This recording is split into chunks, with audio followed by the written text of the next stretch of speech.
Shalom, kembali lagi bersama saya dalam program Rema Restorasi melalui anugerah Allah. Kita sudah sampai di dalam kitab Imamat. Ini kitab yang cukup saudara-saudara banyak yang membacanya dan bertanya bahwa apaan sih kitab itu? Isinya kebanyakan adalah korban dan peraturan-peraturan bagi bangsa Israel. Sehingga banyak yang merasa tidak mengerti membaca kitab ini. Apa sih manfaat yang bisa saya dapatkan daripada korban ini, saudara-saudara? Daripada aturan-aturan yang ada di dalam kitab Imamat. Nah, kitab Imamat ini ditulis saudara-saudara untuk bangsa Israel, lebih teratur dikhususkan adalah masalah korban dan peraturan bagi bangsa Israel. Nah, saudara-saudara yang saya kasih di dalam Tuhan Yesus Kristus. Nah, ini untuk membuat bangsa Israel mengerti, saudara-saudara, bahwa mereka itu adalah orang yang berdosa. Mereka adalah manusia-manusia yang berdosa. Dan untuk bisa lepas dari dosa, untuk bisa dibebaskan dari dosa, maka butuh pengampunan atas kehidupan mereka, dan itu memerlukan korban. Korban-korban itu, saudara-saudara, dan peraturan-peraturan hidup untuk membuat mereka dapat diperdamaikan dengan Allah, dosa-dosa mereka dihapuskan, dan mereka mengalami perdamaian dengan Allah, dan hidup dalam damai sejahtera Allah dengan cara mereka mengikuti aturan-aturan yang Allah buat. Nah, itulah sebabnya saudara-saudara, di dalam bagian firman Tuhan ini kita melihat itu isinya korban. Ada korban bakaran. Dalam pasal 1-4 kita menemukan ada korban bakaran.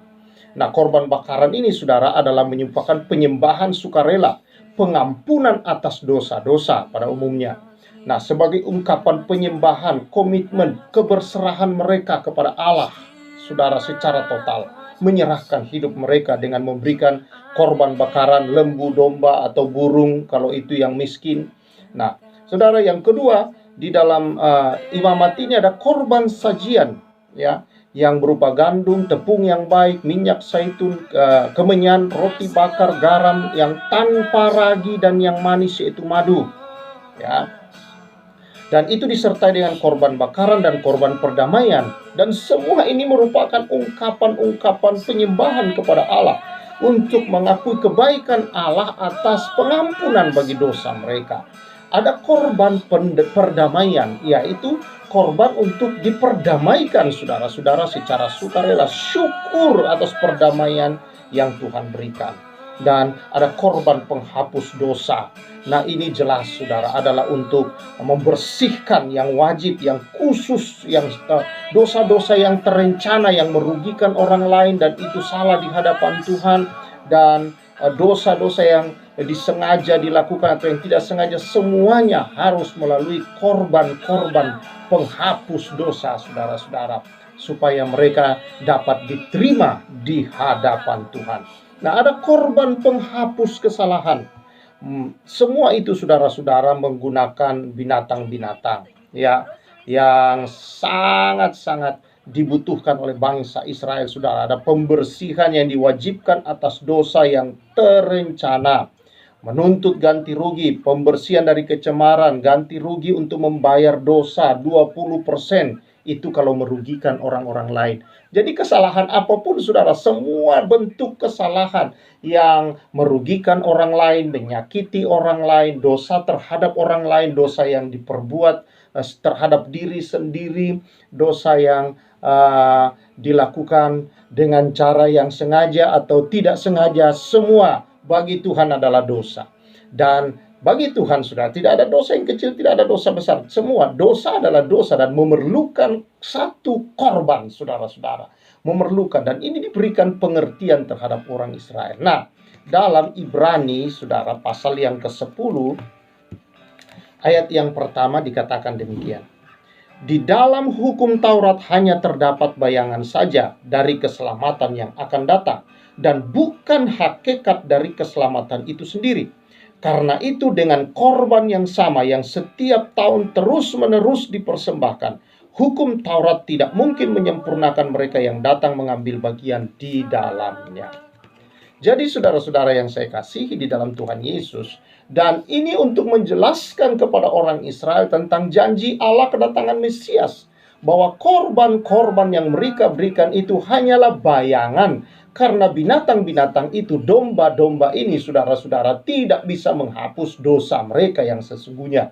Tetapi saudara-saudara, bayangan untuk mereka dapat mengerti bahwa membutuhkan darah, pengorbanan dan pencurahan darah, dan darah dari hewan-hewan itulah yang dipercikkan kepada mereka, yang membuat mereka dapat diterima oleh Allah bahwa dosa mereka diampuni. Nah, itulah sebabnya saudara-saudara, di dalam memberikan korban-korban di dalam hukum Taurat, saudara, itu yang terutama adalah domba itu tidak boleh bercacat dan tidak boleh bercelah. Tidak ada luka sedikit saja, saudara. Ada cacat sedikit, ada kerusakan pada domba, itu tidak layak dipersembahkan.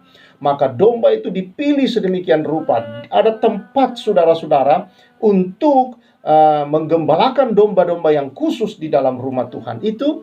Untuk apa? Untuk dipersembahkan, saudara. Domba ini diteliti, diperiksa sedemikian rupa, digembalakan secara khusus agar tidak terluka, tidak ada rusak, tidak cacat, tidak sakit.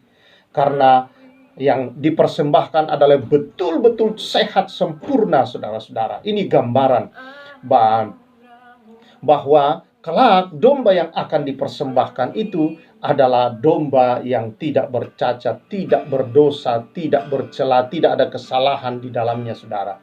Nah, saudara lihat ketika Yohanes Pembaptis melihat Yesus, dia berkata, "Lihatlah anak domba Allah yang akan menghapus dosa dunia." Nah, Rasul Paulus juga berkata bahwa domba Paskah kita telah disembelih, dan itu berbicara semua tentang Yesus Kristus, bahwa Yesuslah itu satu-satunya domba yang sesungguhnya yang akan disembelih, dan darahnya satu kali saja untuk saudara-saudara menghapus dosa dunia. Kalau dalam perjanjian lama, dalam hukum Taurat, setiap tahun, setiap mereka bersalah harus memotong domba, mencurahkan darah, maka itu, saudara, hanyalah bayangan, gambaran daripada yang akan datang. Dan Yesus tidak perlu berkali-kali mati, cukup satu kali, dan darahnya menghapus dosa sekali untuk selama-lamanya bagi seluruh dunia. Inilah gambaran yang ada di dalam kitab Imamat, supaya saudara tidak bingung kalau membaca kitab Imamat. Dia berbicara semua, korban-korban itu berbicara tentang Yesus Kristus, korban domba Allah yang kudus.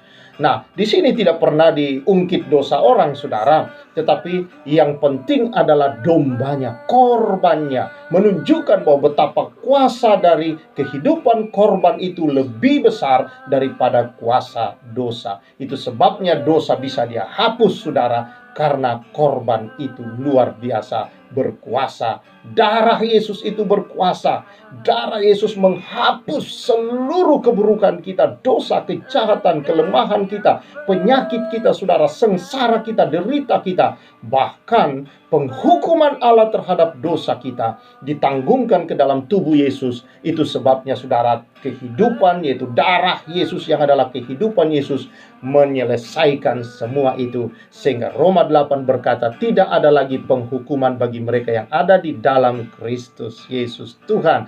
Karena roh yang memberi hidup itu, itulah kehidupan Kristus, telah memerdekakan kita dari hukum maut dan hukum dosa. Maka dosa tidak berkuasa, dosa tidak memperhamba lagi kita. Kita adalah hamba-hamba Tuhan, sehingga kita berkuasa atas dosa. Ketika kita ada dosa mengintip depan pintu, sama seperti Kain, Tuhan berkata, kalau engkau berkuasa atasnya.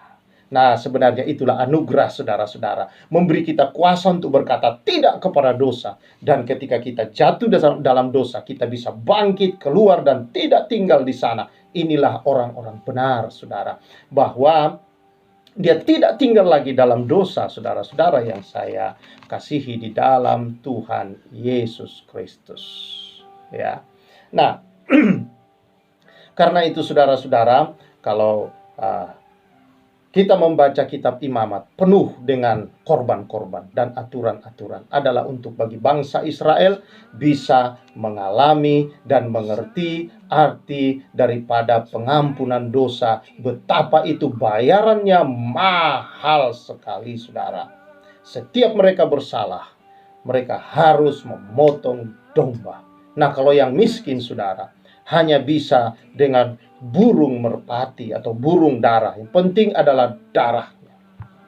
Nah, kalau yang lainnya, saudara-saudara, ada dosa-dosa yang menggunakan persembahan korban-korban sajian adalah korban-korban mengakui kebaikan Allah atas kasih-Nya mengampuni dosa-dosa. Ya, sama. Semuanya, saudara, korban-korban itu berbicara tentang Yesus Kristus yang adalah domba Allah, domba Paskah yang dikorbankan untuk menghapus dosa dunia, menghapus dosa saudara dan dosa saya. Karena itu, jangan lagi kita memperhambakan diri kita kepada dosa, karena kita bukan lagi hamba dosa, kita adalah hamba-hamba Allah. Kalau hari-hari ini engkau terpuruk jatuh dalam dosa, ayo keluar dari sana. Engkau orang benar yang sudah dikuduskan, itu bukan tempatmu. Kalau bebek jatuh di air, dia kesenangan, saudara, karena memang itu adalah tempatnya dia. Tapi coba kucing buang di air, saudara, dia akan meronta-ronta dan keluar dari sana, karena itu bukan habitatnya. Nah, saudara-saudara yang saya kasihi di dalam Tuhan, dosa bukan habitat kita. Itu sebabnya kalau saudara kita jatuh di dalam tidak enak, tertuduh, merasa bersalah, merasa tertekan, itulah saatnya kita datang kepada domba Allah itu dan kembali bersyukur bahwa darahnya sesungguhnya telah menghapus dosa-dosa kita, bahwa dosa kita sudah diampuni, diselesaikan, mohon ampun di hadapan Tuhan, itu diselesaikan oleh Tuhan. Haleluya. Betapa bahagianya menjadi orang-orang yang percaya kepada Yesus Kristus. Hanya di dalam Yesus kita didamaikan dengan Allah kembali dan dosa-dosa diselesaikan. Haleluya. Tuhan memberkati kita semua. Mari kita bersyukur. Berkati umat-Mu, Tuhan, yang hari-hari ini Tuhan terus menghadapi berbagai tantangan hidup, agar dapat menggunakan kuasa kebenaran Kristus di dalam kami untuk berkata tidak kepada dosa dan ya kepada kehendak Allah. Berkati umat-Mu, orang antara umat-Mu yang merasa bersalah, tertuduh oleh karena jatuh di dalam dosa. Hari ini Tuhan, Engkau mengampuni, Engkau datang kepada Tuhan, dosamu dihapus, dan tidak ada tuduhan, tidak ada lagi, karena Tuhan tidak pernah mengungkit-ungkit dosa. Kalau Dia sudah hapus, Dia sudah ampuni itu ketika Engkau mohon ampun, maka Dia tidak akan mengungkitnya. Kau tidak perlu, saudara-saudara, untuk merasa bersalah. Tuhan, darah-Mu sucikan anak-anak-Mu, darah-Mu yang menguduskan, sehingga berjalan dalam kuasa kebenaran-Mu sepanjang hari ini. Berkat-Mu atas umat-Mu, demi nama Yesus. Amin. Tuhan memberkati saudara-saudara, dan terus baca kitab Imamat. Kita menyelesaikannya bersama-sama dengan penuh sukacita, karena di sana kita akan melihat Yesus di dalam perjanjian lama, saudara-saudara, menyelesaikan segala bentuk derita, dosa, sengsara, dan sebagainya, keterpurukan manusia diselesaikan oleh Yesus Kristus melalui korban.